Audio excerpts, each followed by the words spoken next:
La innovación es la garantía de que las cosas van a mantener competitiva la empresa. Si no lo garantizara la innovación, entonces no es innovación. Y el proyecto en el inicio habrá costado, ¿qué te gusta? ¿3, 4 millones de pesos? Y ahorita ya llevan beneficios de más de 200 millones. Pero era una marca mexicana. Ajá. Y llegó a tener tiendas en todas las plazas comerciales de todo el país. Pero no supieron innovar. Llegaron las marcas como Hilfiger o como Benetton o como otras marcas y fueron pidiendo competitividad y hoy ya no existe la marca. La brecha tecnológica que hace años decíamos que era como de 30 años, ya vamos para 50 y se va a seguir haciendo más. Necesitamos cambiar el mindset, la mentalidad del mexicano. Iba a decir yo del empresario, pero no solo del empresario, también del empleado, del colaborador. Que se atreva a pensar diferente, que se atreva a cometer errores, que se atreva a fracasar. Innové y gracias a la innovación me volví competitivo y entonces en el tiempo he ido ganando el tamaño como para seguir haciendo. Jorge, ¿cómo estás? Muchas gracias por tu presencia en el Plot Twist. En realidad, pues pertenece a justo lo que estamos haciendo con esta parte de las entrevistas con Curio. Entonces, vamos a empezar un poco contándonos quién eres tú, a qué te dedicas, qué haces en Curio, un poco más sobre tu proyecto. Bueno, en el tema así directo de Curio, ¿qué hago en Curio? Yo soy socio fundador, fui el primer presidente del consejo de administración de la empresa o de la organización, porque tenemos ahí como un sabor híbrido entre si somos empresa para fines de lucro o somos un promotor de la innovación con fines sociales. Yo creo que las dos cosas aplican. Y hacia atrás, bueno, soy consultor de tiempo completo, de profesión, a eso me dedico desde hace 30 y tantos años. En aquel entonces empecé como consultor tecnológico. Yo tengo una maestría en tecnologías de información, soy ingeniero en computación y después me he dedicado profesionalmente a desarrollar todas las habilidades de la consultoría. Y el tema de la innovación lo empecé a abrazar cuando estaba en Ernst & Young como director de consultoría. Lo empecé a abrazar como por ahí del año 2000, cuando no era un concepto formal.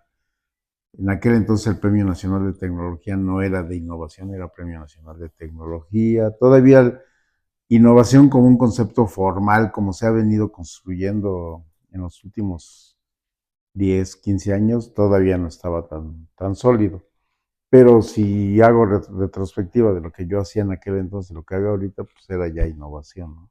Claro. Oye, ¿y qué es eso de innovación? ¿Con qué se come? ¿Cómo lo podríamos definir?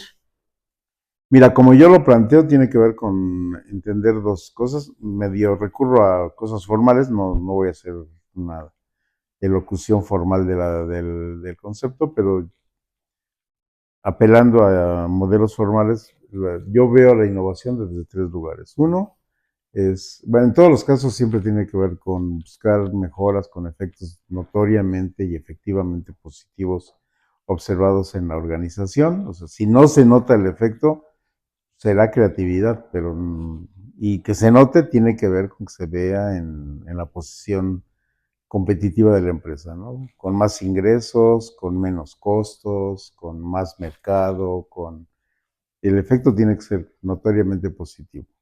Ahora, eso es desde el lado de cómo sé que innové, pues porque eché a andar una iniciativa o muchas, o traigo un portafolio de iniciativas, depende de la madurez de la empresa, pero se nota que lo estoy haciendo porque se ven los resultados en la organización. Se ve en que la empresa vende más, gana más, cuesta menos, tiene mejor posición del mercado. En eso es que la innovación se observa. Ahora, ¿en dónde se puede innovar? Casi todo el mundo se va por la más visible de todas las innovaciones, que son productos, ¿no? Entonces, yo soy, no sé, fabricante de pinturas y saco una nueva pintura que más impermeabiliza al mismo tiempo que pinta. Pues eso es innovación de producto. No es el único lugar. De hecho, al rato te puedo dar un ejemplo de una innovación que yo tengo en mi modelo de negocio. La segunda parte donde se ve la innovación es en las operaciones de la organización, procesos, innovación de procesos. Si tienes una mejor forma de mercadear, si tienes una mejor forma de dar a conocer la marca, si tienes una mejor forma de conseguir clientes, si tienes una mejor forma de fabricar lo que fabricas, eso también es innovación, ¿no? O sea, llenar las líneas de producción con robots, eso es innovación en un fabricante de coches, por ejemplo, ¿no? Y la otra es el modelo de negocio. A lo mejor el modelo, a lo mejor lo otro lo haces ya de una forma que jala, pero el modelo de negocio sacas cosas nuevas. Por ejemplo, una innovación puede ser yo en consultoría. Depende del cliente. Hay clientes éticos. Con un cliente ético yo no tengo un problema en vender proyectos de consultoría muy baratos, pero me pagan un porcentaje del resultado que logremos. A veces hasta me pagan con un porcentaje de la empresa. Entonces, de hecho, por ejemplo, yo ahorita tengo una empresa, fabricamos pan artesanal. Yo no me dedico al pan, yo no sé nada de pan. Bueno, ya aprendí, Sí. pero fue porque esa empresa, para mejorarla, lo que hicimos fue meterle consultoría. La empresa era muy chiquita, todavía está chica, ya no tanto como cuando la tomamos. Y lo que hicimos fue, le dimos consultoría y yo como obtuve mis beneficios fue un pedazo de la empresa, ¿no? Tengo muchas preguntas al respecto. Tienes, bueno, a ver, en ese caso, ¿de alguna manera se garantiza que con el proyecto se van a generar esos resultados? Cuando se hace innovación de verdad, sí. Ah, mira. Sí, yo diría que la innovación es la garantía de que las cosas van a mantener competitiva la empresa. Si no lo garantizara la innovación, entonces no es innovación. Puede ser creativo, puede sonar lindo y todo, pero si no se ven resultados, no es innovación. Y eso pasa también en Curiosa, cuando por ejemplo, nos acercamos a Curio para poder esta parte de la consultoría, entonces ustedes cuando mapean un proyecto sí se hace de esa manera, o sea, sí. De hecho, yo, desde mi historia de consultor hasta la fecha y ahora en Curio ya muy marcado, porque en Curio ya tenemos una disciplina de la innovación muy bien documentada, muy bien formalizada, muy bien implementada, muy bien construida. Tenemos una familia de metodologías brutal para hacer innovación de producto, de modelo de negocios, de procesos organizacional, de mercadotecnia, etcétera. Pero ya tenemos un modelo de consultoría en innovación, por hablar solo de consultoría, pero no es lo único que hacemos, en donde sí garantizamos que lo que vamos a hacer termina dando resultados y no resultados pequeños. O sea, podemos asegurar, dependiendo del negocio en donde está el cliente, podemos asegurar rendimientos exponenciales, ¿no? Ah, mira, eso me gusta. Jorge, ¿cómo descubres que te apasiona este tema de la innovación? Pues mira, lo que pasa es que mi origen en tecnologías de información y también es algo que hemos trabajado desde Curio, es eh, ampliar el concepto, pero para mí fue muy natural desde que mi profesión original estaba en tecnologías de información. Entonces, si consideras que esto lo empecé a hacer hace como 30 y tantos años, empezar a meter tecnologías de información a las empresas y el software y el hardware y todo, pues en ese momento ya era innovación. No se llamaba así, porque la disciplina formalmente no se llamaba innovación, pero eso ya era innovación. Entonces, para mí ha sido muy natural. Ahora, donde yo me empiezo a apasionar es cuando a la tecnología le empiezo a sumar cosas que al rato creo que vamos a terminar platicando de ellas, donde descubro conceptos, descubro dimensiones de la empresa que no son tecnológicas y que si no las metes, la innovación no arraiga, y ahí es donde ya me apasiona la cosa, ¿no? O sea, un tecnólogo, por ejemplo, en la década de los noventas, que es donde puse mi primer emprendimiento de tecnología, no era un negocio eh, que de manera natural buscara rendimientos económicos altos. No era así, pero descubrimos que se puede y entonces resulta que esto puede ser muy, muy, muy rentable. Claro. Oye, y hace rato me contabas sobre innovación y ahora entrando en esta parte, ¿cómo es que se diferencia la innovación entre una idea de, esto funcionó y jaló y bien? Bueno, la ocurrencia normalmente es una idea que la echan a andar con alguna esperanza de que eso va a funcionar y a veces funcionan y a veces no. Casi siempre cuando no funcionan, normalmente eso pueden ser frenos para seguir buscando innovación. Eh, Cuando sí pega y si el dueño o el emprendedor o el ejecutivo de la empresa le agarra gusto, empieza a desarrollar una práctica de innovación.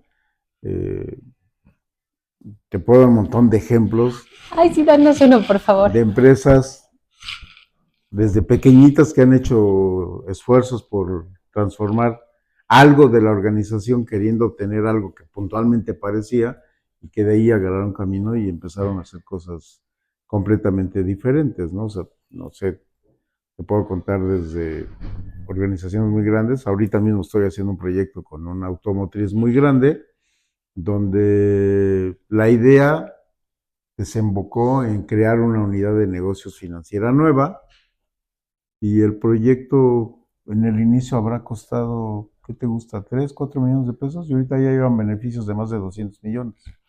Yo quiero de eso. Evidentemente es una organización, siendo una automotriz de las grandotas que hay en México, la 4, la 5, no me acuerdo qué número tiene, pues tenía recursos para hacer esa inversión inicial de 3, 4 millones de pesos y el modelo de negocio como lo desarrollamos, como lo planteamos, como lo implementamos. Ahorita, después de casi 4 años de haber empezado el proyecto, el emprendimiento empezó hace 3, ya podemos hacer números y decir, el proyecto ha dejado beneficios de más de 200 millones de pesos. Y todo este proceso de innovación que ahora mencionabas y como la diferencia entre uno y otro, ¿podría ser la constancia, la disciplina y la técnica? ¿O cuáles son Son varias áreas y creo que ya sé para dónde vamos, pero eh, ¿en qué estoy pensando? Sí, una parte pareciera que no, hay gente que cree que la innovación no tiene que ver con disciplina, no, sí tiene que ver con disciplina, sí, sí hay, ya hemos desarrollado a lo largo de veintitantos años de la innovación ya construida como un concepto formal, sí hemos desarrollado disciplinas, metodologías, prácticas, técnicas, herramientas, etcétera, pero también tiene que ver con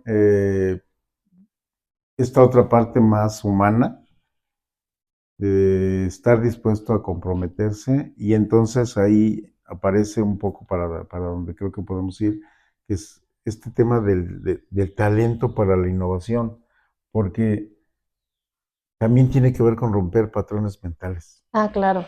tiene que ver con la mentalidad del emprendedor o la mentalidad del empresario o la mentalidad del ejecutivo, que puede escuchar ideas que dicen, pero si nosotros no nos dedicamos a eso. Claro. Pero si lo pruebas, a ver, pruébalo a ver cómo te va. Y yo he tenido clientes que hacen la prueba y no solamente funciona, sino que además le dan un giro al negocio, Claro. ¿no? Hay un ejemplo que a mí me gusta mucho, es de los que recuerdo bastante de Curio que pueden encontrar en su sitio web además, que es la historia de Carolina. ¿Tú nos puedes contar un poco de Carolina y la empresa para contarles un poco más, ¿no? De cómo se ve una empresa innovadora y un caso de éxito de innovación? Mira, a mí nunca me tocó evaluar Carolina cuando estaba en el premio y conozco muy bien a Rodolfo, que es el director de innovación de Carolina. La historia que yo me sé, pues Carolina se dedicaba a fabricar Telas. telas y en alguna unidad de negocio creo que fabricaban algo de ropa, pero ellos fabricaban telas y eran telas tradicionales, ¿no? El tema es, se viene la globalización, se vienen los cambios, en algún momento alguien prueba una tecnología nueva para desarrollar telas para seguridad y prueban y echan a andar el negocio y luego ya piensan que eso es innovación y lo desarrollan formalmente y no sé si en ese momento traen a Rodolfo, que es el director de innovación, o después, pero terminan construyendo toda una capacidad de innovación en un rubro muy especializado en el mundo de las telas que los mantiene hoy vigentes y rentables y atractivos competitivos, más bien es la palabra, Sí. y ahí están funcionando. Por el otro lado, yo te puedo contar, yo tuve de cliente a la marca Eduardos, que en su origen Eduardos era fabricante de terciopelos, que nunca innovaron en vestimenta, innovaron cuando empezaron a fabricar ropa. La marca Eduardos, no sé si te acuerdas, tú estás muy chavita para la No, marca eso sí no Eduardos, me tocó. pero la marca Eduardos era como Tommy Hilfiger, pero era una marca mexicana Ajá. y llegó a tener tiendas en todas las plazas comerciales de todo el país, pero no supieron innovar.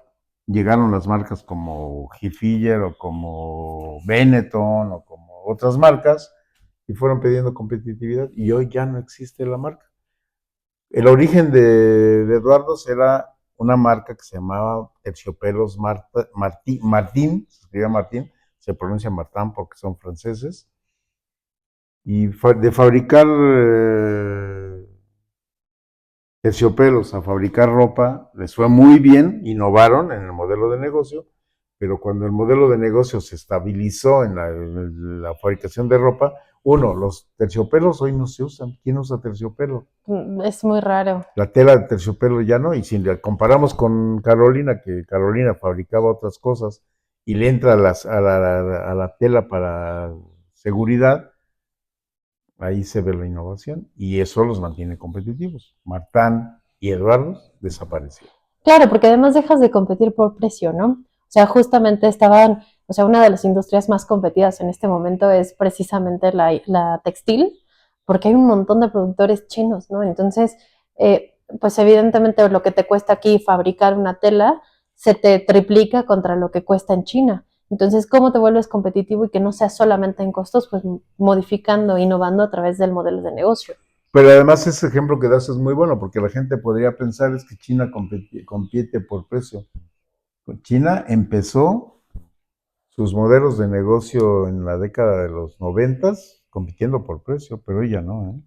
Claro. Ellos le han generado un montón de tecnología y ha sido por procesos de innovación muy serios, muy sólidos y exhaustivos. Entonces hoy puedes hablar de empresas chinas como BYD, Justo pensé en esa.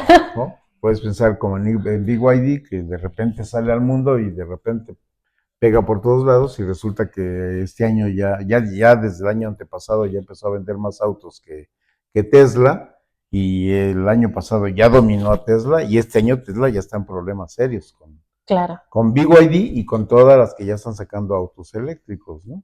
Claro, pero era una cosa que Tesla quería, ¿no? O sea, en realidad por eso liberaron las patentes, para poder costear, ¿no? Pues yo no creo que les encante, sobre todo viniendo de los chinos. A lo Bueno, sí, mejor que innove en autos eléctricos, BMW o Mercedes-Benz, eso a lo mejor a Tesla dice, está bien, sí, que claro, me sigan estos que son mis amigos, pero ya que llegue BYD, que empezó fabricando baterías eléctricas, que su negocio era vender baterías eléctricas para la industria automotriz, y de repente dijeron, pues si ya hacemos las baterías, vamos a hacer los autos, y agarran el mercado como lo agarraron, ahí ya hay mucha innovación de la parte de los chinos, ¿no? ¿tenemos algún ejemplo de alguna, como, o tienes algún ejemplo de alguna que te haya contratado y que de repente tuvieron como problemáticas y se quedó ahí en proyecto? O sea, sobre innovación, no. Sí, en el mundo de la consultoría tradicional, sí, muchas veces me pasó empresas a las que yo les decía, oye, con lo que estamos haciendo esto lo llevamos al premio, vas a ver, te vas a posicionar como una empresa innovadora y de ahí para arriba. Y muchos empresarios conservadores dijeron, no, ¿para qué hacemos ese esfuerzo? Mejor sí metemos algo de innovación, pero y pues sí, las empresas pueden, algunas de ellas pueden estarse viviendo todavía en el mercado, pero a lo mejor no con el nivel de desempeño que pudieron llegar a tener. O bien, el otro defecto que se da mucho para nuestro país es que empresas que terminan siendo solamente comercializadores, porque la innovación, sobre todo en tema de producto, no viene de México, la traen de China, de Alemania, Estados Unidos. de Estados Unidos, de Holanda, este, y entonces la vocación innovadora que podríamos ya tener como país pues, se ve comprometida, Sí, ¿no? no, y se ralentiza, ¿no? También. Y en la parte de los recursos humanos, ahora platicabas de entonces las problemáticas y las trabas que llegan a suceder. ¿Cómo impacta en la innovación las personas dentro de una organización. Que tiene mucho que ver con esto que te estoy diciendo. Cuando el líder, llámese dueño, llámese emprendedor, llámese ejecutivo del más alto nivel, es una persona que tiene ciertos marcos mentales que le permiten tomar riesgos, que le permiten ser creativo, que le permiten eh, exponerse al fracaso y empiezan a hacer cosas diferentes, ahí está el lugar exacto para que, si bien acompañado, puede implementar cosas que se vean en resultados, porque la innovación se tiene que ver en resultados fehacientemente. En ese momento entonces ya es natural, yo diría casi orgánico, no casi, orgánico, que su mentalidad empieza a bajar. Y este sentido de la innovación y este sentido de la creatividad y ese sentido de la disciplina se empieza a permear a toda la organización. Y entonces ya logras construir una cultura de la innovación. A veces acompañado formalmente con alguien que sabe de eso, o a veces intuitivamente, porque de los ejemplos que podemos dar de los que ya ganaron el premio Curio, por ejemplo, podemos hablar de empresas que intuitivamente los empresarios, los emprendedores o los ejecutivos fueron encontrando que la innovación no solamente no era una idea mala, sino que más era el recurso con el que indudablemente le iban a dar competitividad al negocio. Claro, de hecho algunas, bueno, a nosotros nos tocó trabajar con las empresas, entrevistarlas y conocer más sobre ellos. Y precisamente una, bueno, de las que me vienen es EduSpark, Tangible News.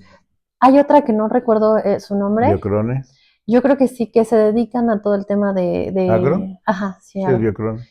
Y ellos me parece que tienen como toda la, como todo el setup desde la escuela, ¿no? Que se traen personas, estudiantes, becarios, y los empiezan a desarrollar con una cultura de innovación que de repente ya es tan común que estén hablando de innovación que se ve, ¿no? Como justo permea, que ya no nada más estamos innovando y estamos jugando a innovar y hacemos esta ocurrencia, ¿ah? Vivimos en un proceso de innovación, ¿no? Sí.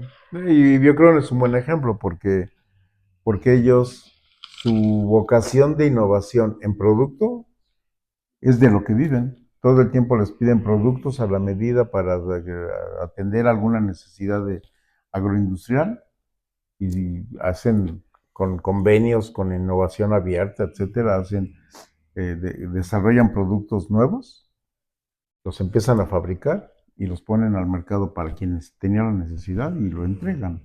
Y de eso viven.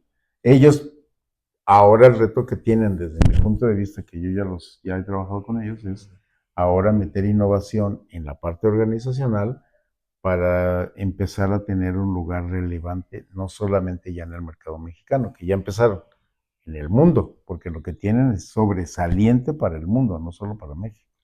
¿Cómo es que, o sea, yo lo que veo es cómo está la fuga de cerebros, ¿no?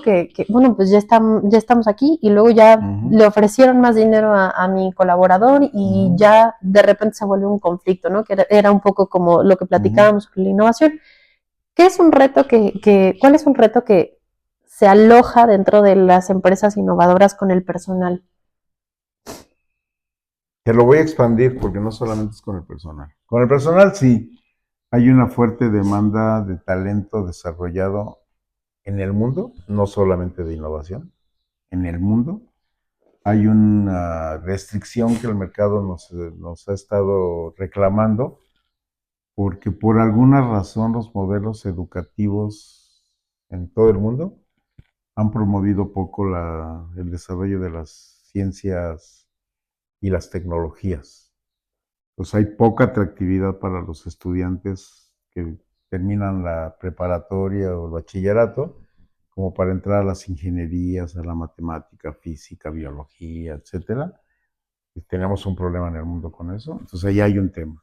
El otro tema es, ya lo tienes y logras desarrollar buen talento. Pues si es tan escaso, que Sí. entonces puede ser Biocron y tienes muy buenos biotecnólogos, pero pues a lo mejor al rato les llega una oferta de Nestlé o de Verde Valle o de las empresas grandes de biotecnología y te quedas sin el recurso, ¿no? Claro. Pero no por eso debes de parar de hacerlo. Y luego está el otro reto. El reto es el reto de la alta dirección. Y sobre todo en México, que también ese es un tema que estamos atendiendo en un proyecto que estamos haciendo ahorita en Monterrey. ¿Cómo hacemos para que el empresario mexicano o el directivo mexicano no solamente piense en lo que puede hacer con México, sino en lo que puede hacer con el mundo?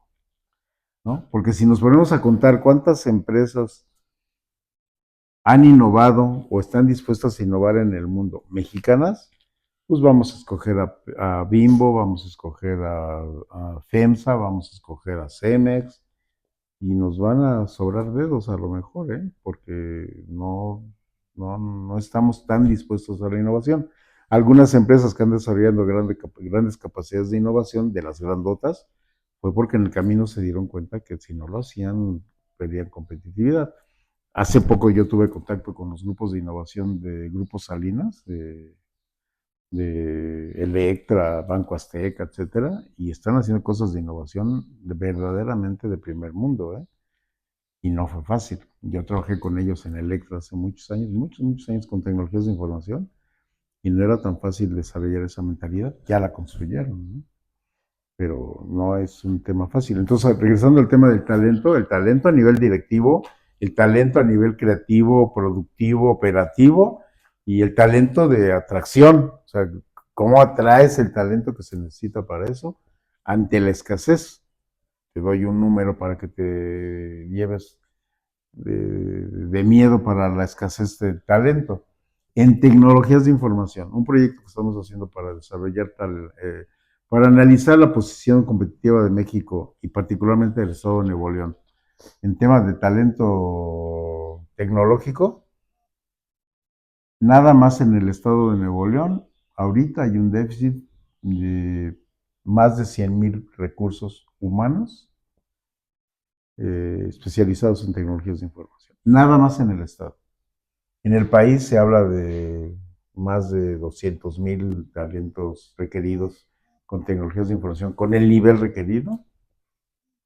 En Estados Unidos hay un déficit de más de 1,000,000 de personas especializadas en tecnologías de información, sobre todo con esta vorágine que tenemos de la inteligencia artificial, del desarrollo de software, la ingeniería de software, bla, bla, bla, el Big Data y el Data Science y todo eso. Y con un estudio que acabamos de armar, con muchos documentos que nos llegaron, el déficit esperado para el mundo en el año 2030 es de 4,5 millones de personas. O sea, un chico que hoy decidiera estudiar tecnologías de información y temas digitales y eso, para dentro de 5 años, será casi imposible pensar que no le vaya bien. Ah, mira, eso está bueno, es un gran dato, porque además, fíjate que justo lo que dices, nosotros pues trabajando en la parte de Curio, vemos que hay poco interés por la juventud, ¿no? O sea, en el sentido de que son pocos las personas de mi edad o de, sí, pues de 30 y para abajo, que tienen interés en la innovación. Y los que tienen interés en innovación es muy, lo tienen muy interiorizado, muy arraigado, se les nota. Entonces entiendo perfecto lo que dices, porque sí, sí es cierto. Oye, ¿y si pudieras tener un equipo soñado? Nada más quiero expandir un poco la idea de lo que acabas de preguntar. Sí. No solo es en carreras de tecnología, de información. Puede ser en ingeniería industrial, puede ser en economía, puede ser. Hay un montón de disciplinas que convergen a la innovación, y los chicos que le peguen a eso, en 5 años van a estar espectacularmente desarrollados y potenciados. Tenemos el reto de la fuga de talentos, porque es muy probable que se vayan para Estados Unidos, está muy cerca, y además ahora con el trabajo virtual ni tienen que irse, desde acá trabajan, Claro. nada más les depositan en su cuenta y ya está, y ya está pagado. Y también está el reto de que pues, se los lleven a España o se los lleven a Europa, en algún otro país anglosajón, o o el mismo China, Japón, Corea, ¿eh? Y es que justo te saltaste hasta ¿qué puede Ujú, hacer una empresa ujú. para que el equipo se quede? Soy una empresa innovadora, ¿qué puedo hacer? Lo vemos en el taller. Eh, sí, pero la respuesta no es lineal, no es Sí, una respuesta plana. O sea, ¿qué puede hacer una empresa para que el talento se quede? La primera cosa es, y no creo que sea opcional, ¿eh? O sea, a lo mejor suena muy drástico, lamento si suena drástico, pero creo que no es opcional. Creo que las empresas, particularmente las empresas mexicanas, si queremos que el país se desarrolle en los próximos años, no tenemos opción, tenemos que invertir en innovación. claro, O sea, que ese es un problema en México. Los presupuestos de las empresas, sobre todo las pymes, pero también las medianas, menos las grandes, y ya creo que ya en las muy grandes ya se ve que hay presupuestos asignados, tienen que reservar un presupuesto para invertir en innovación. Y una parte del presupuesto se tiene que ir al talento, ¿no? Hay que construir el talento para que eso pase. Porque yo creo que no es opcional. Si no, lo que va a pasar, que es un poco lo que ha estado pasando en las industrias que yo conozco, empresas mexicanas que se vuelven exitosas y que en algún momento, por no haber agarrado una disciplina de estas, ya no ven cómo seguir creciendo y son presas fáciles de compras por empresas extranjeras. claro. Ahorita mismo en este proyecto que estamos haciendo en Nuevo León, pues empresas norteamericanas que vienen por empresas de tecnología de información mexicanas que todavía no están tan grandes, que todavía no son tan caras y que ya vienen, las compran, y yo digo que vienen por dos cosas, las empresas norteamericanas que vienen por empresas mexicanas. Uno, pues por el mercado mexicano, como sea el mercado mexicano es importante. Claro, Digo, como sea, no es el tamaño escalado con Estados Unidos, pero ya pueden encontrarse un mercado de un tamaño de la economía número 12 del mundo, que no es poca cosa, sí, ¿no? no. Y luego está la otra parte, vienen por el talento. Entonces, si vengo y compro una empresa de 3,000 empleados de tecnologías de información, o de 2,000, o de 1,000, ya tengo 1,000 talentos nuevos en un mercado donde hay déficit. Claro, claro, es que es bien interesante, ¿no? Hasta preocupante, diría yo. Yo mismo, ahorita que te lo cuento y no lo había platicado ni lo había reflexionado, tengo un amigo que se dedica a buscar talento desde Estados Unidos en posiciones medias. Él anda buscando, de repente le piden choferes de tráiler o le piden enfermeras. Enfermeras, hay una demanda de enfermeras en Estados impresionante. Sí, claro. También ya le piden técnicos en programación. Sí, Entonces, sin y duda. sabes el tamaño de ese negocio de mi amigo que vive en San Antonio, no vive en San Antonio, vive en Houston, en Woodlands. Muy buen negocio, porque pues cada persona que se lleva, la traen, la preparan bien, le sacan su visa, la llevan profesionalmente, todo legal, todo, ahorita todavía no hay aranceles para eso, entonces se lo llevan, ¿no? Y a ellos terminan pagándoles 3 meses de sueldo por cada persona que se llevan. Claro. Entonces, si esa persona va a ganar $5,000, pues por una persona que vinieron, reclutaron en México, le enseñaron inglés, se lo llevaron, la empresa gana $15,000 o más. A mi amigo le está yendo muy bien allá viviendo en Google. Y ya se quedó allá. Y es que hay gente muy talentosa en México, o sea, la hay, ¿no? El problema es en dónde se quedan, qué Y les ya está pasando. esta empresa le está yendo también en Houston, que ya ni siquiera vienen solo a México, ya también van a Brasil, ya también van a Colombia, van a Ucrania. Sí, no está. Yo sigo diciendo que es muy, muy preocupante lo que está pasando. Ujú, Y ¿qué consejo tú le podrías dar a una empresa pequeña, mediana, ujú. sobre innovación y sobre esta parte Bueno, del yo me recurso? iría a dos cosas, al menos, Mm, ligando con el tema del que acabamos de mencionar.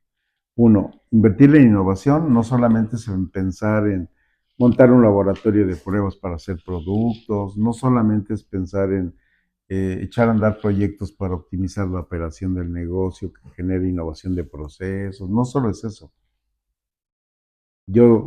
A lo que yo me dedico, que tiene que ver con desarrollo de talento, en buena parte por todo este camino que he recorrido, yo digo hay que hacer una inversión fundamental en talento. Fundamental en talento.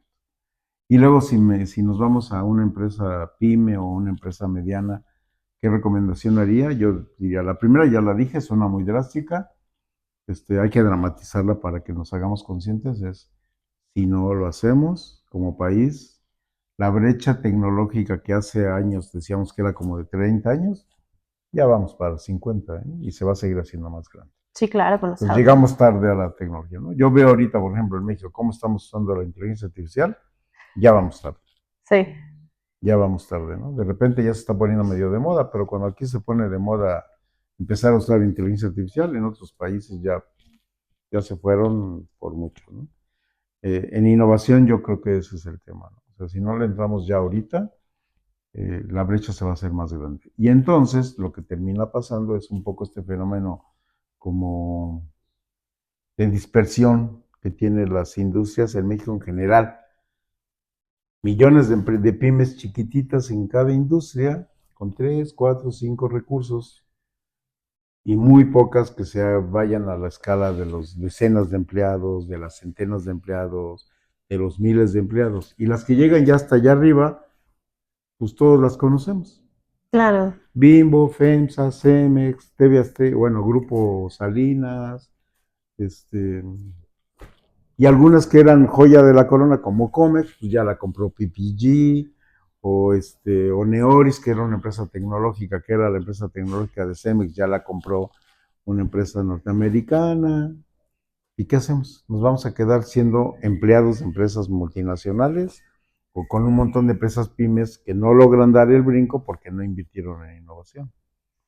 Eso me parece, es muy radical, me parece muy prudente mencionarlo. Y también la otra cosa, hablar de innovación y hablar de talento de innovación, no piensen que tienen que ir por estudiantes de innovación, porque ya hay carreras de innovación formales en México. El TEC de Monterrey ya tiene carreras de innovación formales en México, pero no tiene que ser solamente gente del TEC.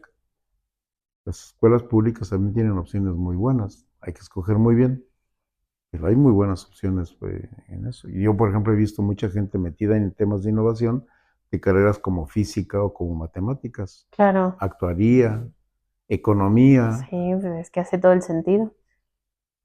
pero justamente tiene que ver con que esa gente que dices, ¿y qué tiene que ver física? Pues pruébale, ¿no? O sea, un físico que se haya metido a teoría de materiales fácilmente puede desarrollar telas como las de Carolina, Claro. ¿no? Sí, claro. Yo lo pienso en economía. Es que yo Ujú, iba a estudiar economía hace ujú, muchos años y pues es todo el tema social, ujú, cómo ujú, puedes desarrollar, cómo se compone el comportamiento de las masas, ujú, proyecciones, todo este tipo ujú, de cosas, ¿no? O sea, ujú. modelos matemáticos.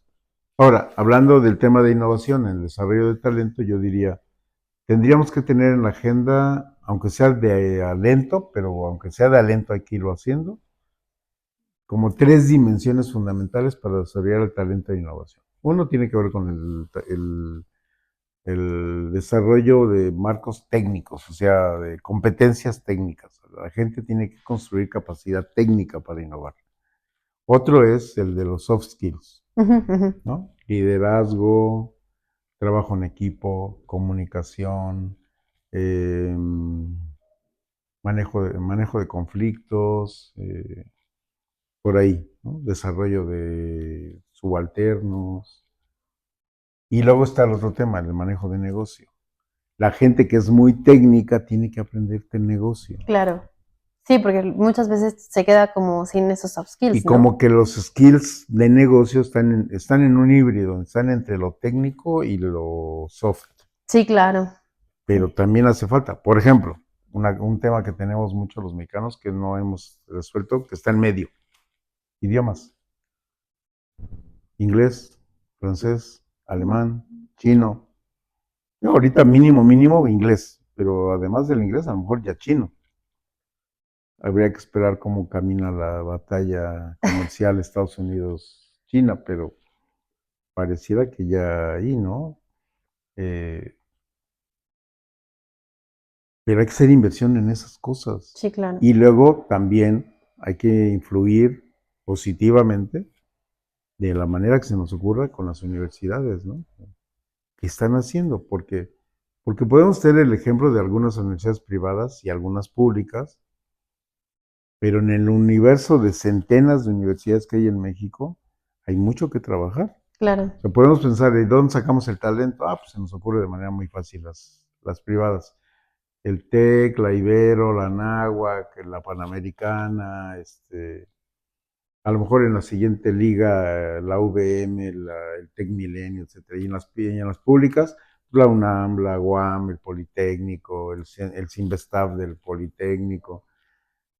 Pero también está la red de universidades tecnológicas, también está la red de universidades politécnicas, y todas necesitan jugar y todas necesitan subirse, porque de verdad el tema del talento está escaso y hay una gran necesidad de que la gente vaya para allá. Ahora, en el tema de lo que estás preguntando, tenemos que hacer algo y hay muchos recursos que se pueden usar para cambiar el mindset. Necesitamos Claro. cambiar el mindset, la mentalidad del mexicano.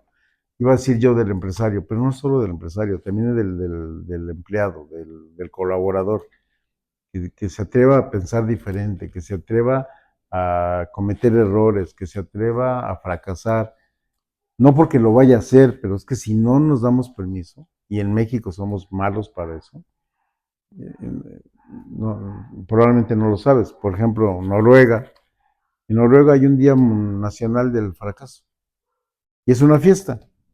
A los niños en Noruega no solamente les dan permiso a fracasar, sino que además les dan ocasión de que el fracaso sea festejado. Claro. Porque si me di permiso de fracasar o de fallar o de equivocarme, quiere decir que ahí hay un montón de información que puedo tomar para aprender y decir, voy a emprender algo nuevo.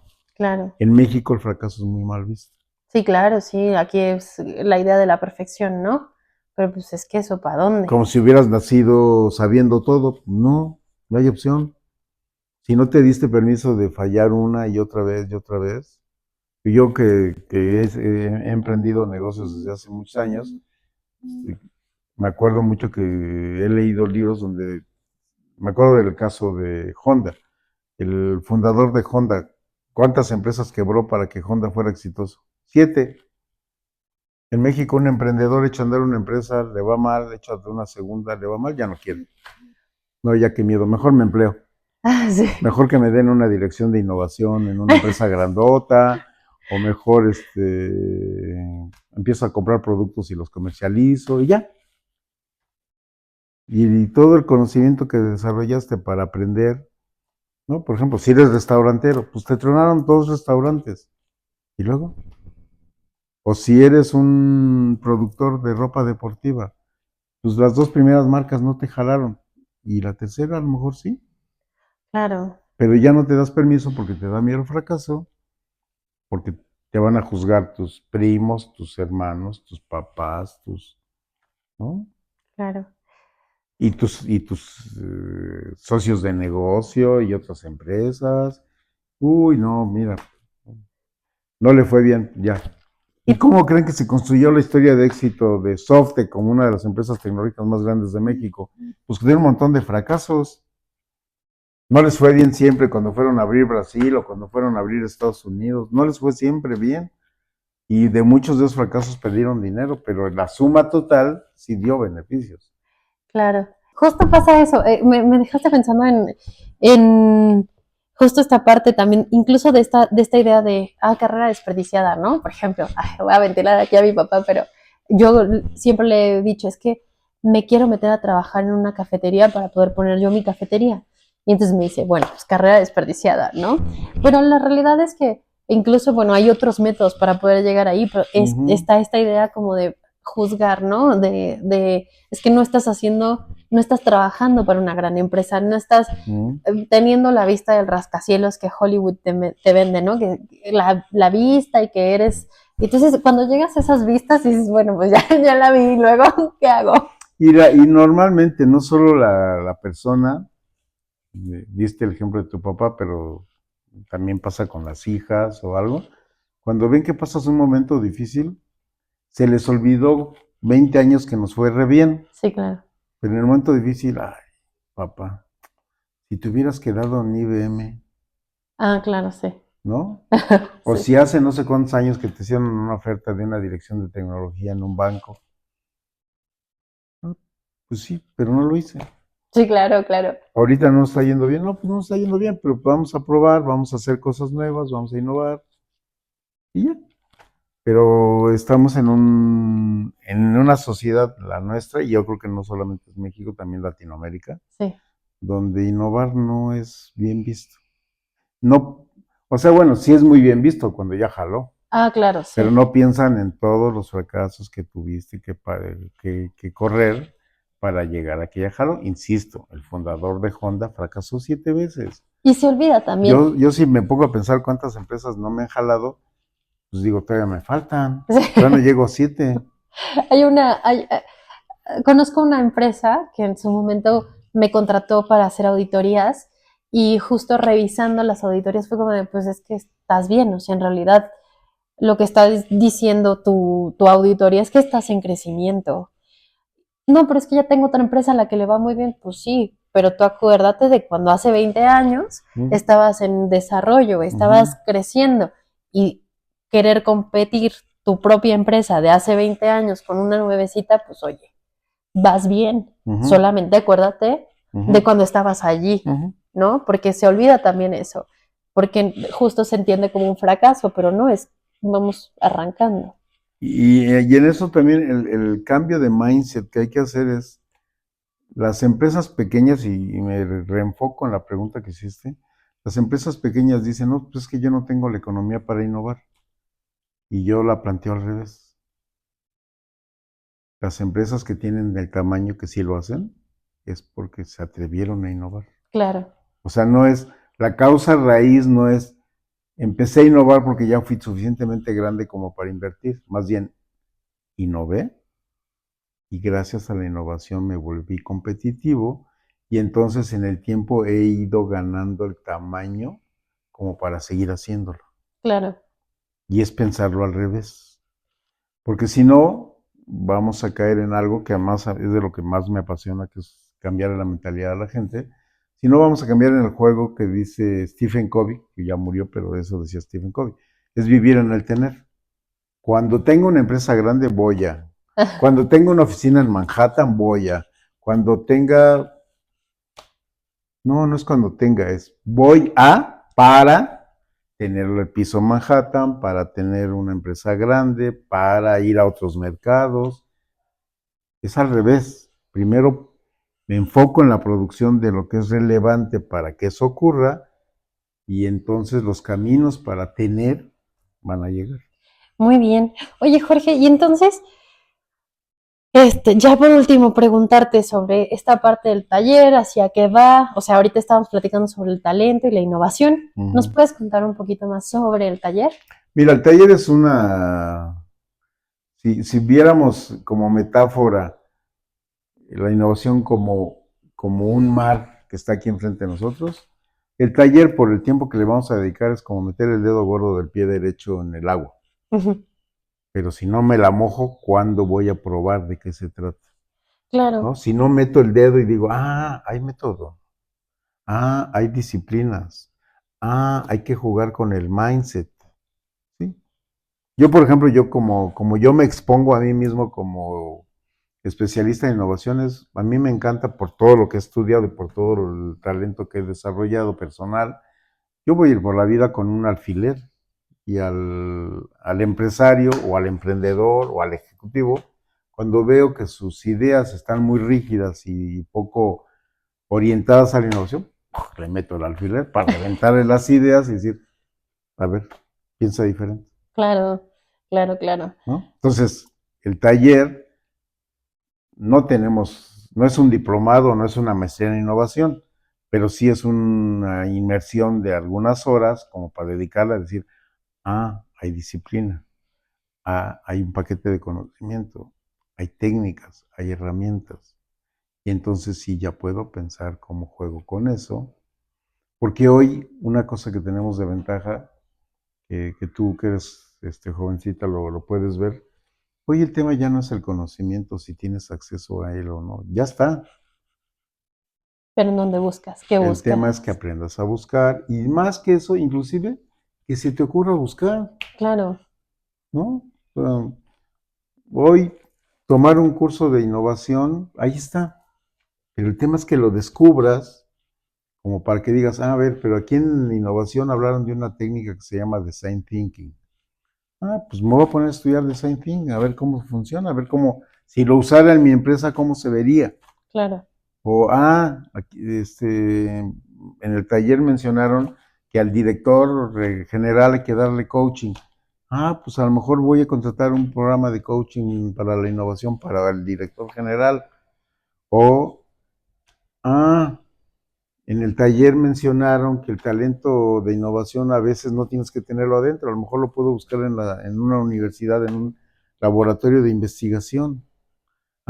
Y entonces ya puedo ver que en la Universidad Autónoma de Baja California tienen un área de biotecnología donde yo puedo desarrollar un producto nuevo.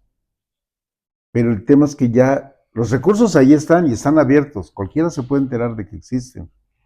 El tema es que tú ya tengas algo, una herramienta que te dio para decir, ya alcanzo a comprender.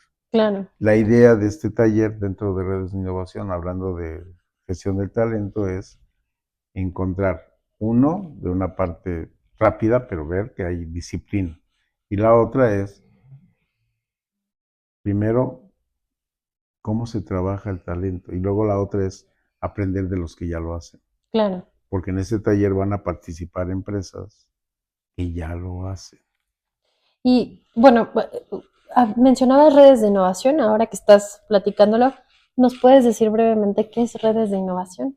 Justamente el concepto de redes de innovación dentro de Curio es la idea de alguien que dijo, juntemos a los que ya lo están haciendo para que compartan experiencias, para que depuren sus propias experiencias y fortalezcan su capacidad de innovación, pero también para que inspiren a otros. Perfecto. Para que una empresa que produce algo diferente en Veracruz sepa que hay una empresa en Celaya que ya hace biotecnología y dice, ¿cómo lo hacen ellos? Para ver qué aprendo yo. Porque además las empresas que hacen innovación no tienen tema en compartir sus experiencias. A lo mejor no te van a compartir la patente que desarrollaron para producir algo, un producto, pero sí te pueden decir, pues empezamos haciendo esto. Y se vuelven historias muy inspiradoras.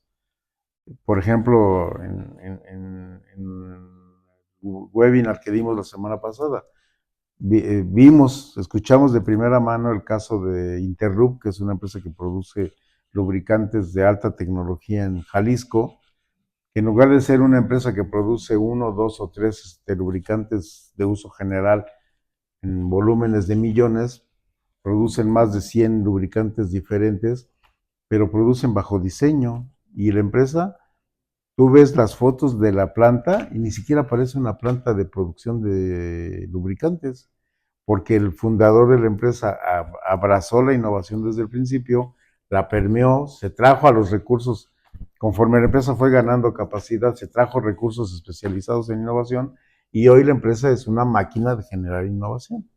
Y entonces una empresa que vea eso, que diga, yo quiero hacer eso.